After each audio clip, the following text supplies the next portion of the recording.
திருவேற்காடு கருமாரியம்மன் கோவிலுக்கு செல்லும் சாலையில் பெருக்கெடுத்து ஓடும் கழிவுநீரால் பொதுமக்கள் பாதிக்கப்பட்டுள்ளனர். திருவேற்காடு பகுதியில் உள்ள கருமாரியம்மன் ஆலயம் உலக புகழ்பெற்றது. இந்நிலையில் ஆலயத்திற்கு செல்லும் சாலையில் பல மாதங்களாக கழிவுநீர் பெருக்கெடுத்து ஓடி வருவது ஆலயத்துக்கு வரும் பக்தர்களையே முகம் சுழிக்க வைத்துள்ளது. அதேபோல மழைக்காலத்தில் கால்வாய் அடைப்பால் குடியிருப்புகளில் மழையினுடன் கழிவுநீர் கலந்து வீட்டுக்குள் நுழைவதாக பொதுமக்கள் குற்றம் சாட்டுகின்றனர்.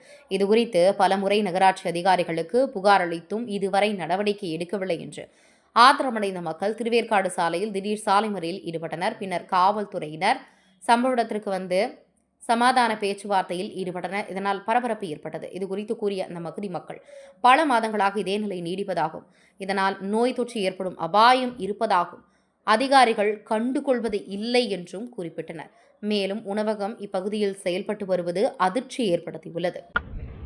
ஒரு வருஷம் பிரச்சனை, மக்கள் யாரும் போயிட்டு வர முடியல. காலைல பசங்க ஸ்கூலுக்கு போக முடியல, சாயந்தரம் ஸ்கூல் வர முடியல. பஸ் போச்சுன்னா அப்படியே டிராஃபிக் ஆகுது. மாடு மழை வந்துச்சுன்னா தண்ணி கீழே யாரும் விழுந்துடுறாங்க. வண்டி 2-3 வண்டி கீழே விழுந்துச்சு, பசங்களும் விழுந்துறாங்க, மாடு கீழே விழுகுது. இந்த ஸ்டெப் இது வரைக்கும் யாரும் எடுத்த மாதிரி இல்லை. ஒரு வருஷமா இருக்குது. இந்த பிரச்சனைக்கு ஒரு தீர்வு காணணும். யாராவது மக்கள் அடிச்சு இந்த மக்கள் யாராவது விழுந்தா பசங்க யாராவது பசங்க விழுகுறாங்கல்ல. மழை வந்தா தண்ணி வந்தா தெரியாது, பள்ளம் மழை வந்தா யாரும் தெரியாது. கீழே விழுந்தா பசங்க ஆளு விழுந்தா என்ன ஆகுது? ஒரு உயிர் போச்சா என்ன ஆகுது? ஒரு உயிர் போனாதான் ஸ்டெப் எடுப்பாங்களா? உயிர் போறதுக்கு முன்னாடி ஆக்சிடென்ட் எடுக்க மாட்டாங்களா? போன வாரத்துல மழை வந்து சார், லேடிஸ் நாங்க யாருமே இல்ல, சின்ன பாப்பா உடம்பு எங்க வச்சிருக்காங்க. அவங்கள நானும் எழுந்த அன்னைக்கு இருட்டுல வந்து பக்கெட் எடுத்து ஊத்துறோம் சார். வீட்டுக்குள்ள வரும்போது அதனுடைய கொடுமை என்னன்னு எங்களுக்கு தான் தெரியும். ஏன்னா அது அடிக்கடிக்கு இந்த வேலைதான் நடக்குது. ஒரு மழை வந்துடும் சார், 1/2 மழை பெஞ்சா போதும் வீட்டுக்குள்ளவே அப்படியே அடிச்சுக்கிட்டு அப்படியே குப்பு குப்பு குப்புன்னு வந்து வீட்டுக்குள்ள வந்துருக்கு. நாங்க என்ன பண்ண முடியும் சொல்லுங்க? இந்த கடை நடத்துறாங்க. அந்த கைலாங்கடை ஆரம்பிச்சது அந்த கைலாங்கடை தான். அதுலதான் என்ன பண்ணாங்க, எல்லா குப்பைங்களும் போட்டு அடிச்சிருக்கு. நான் ஒரு நாள் போன மாசத்துல மழை வரும்போது பெரிய சண்டையை நானே போட்டேன். இப்படி பாத்தீங்கன்னா நாங்க என்ன பண்ண முடியாது, இவ்வளவு குப்பைகளை போட்டு அடிச்சு வச்சிருக்கீங்க அப்படின்னு சொல்லிட்டு அப்புறம் இங்க பாருங்க தண்ணி புடிச்சு புடிச்சு மூணு அதுக்கப்புறம் தான் அந்த கைலாங்கடை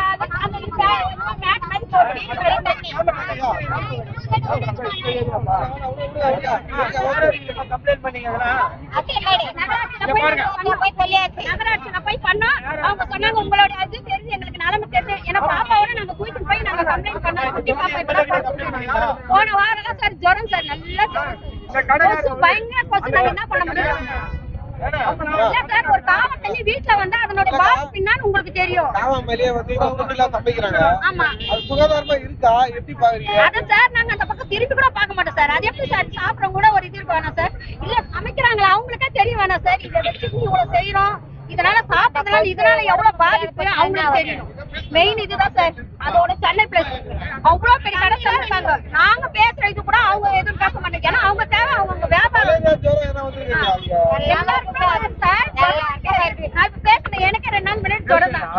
எல்லாருக்கும் பாப்பா இருக்கு, அங்க இருக்கிற குழந்தைங்க தான் எல்லாருக்கும் ஜுரம். பேர் பத்மா சார்.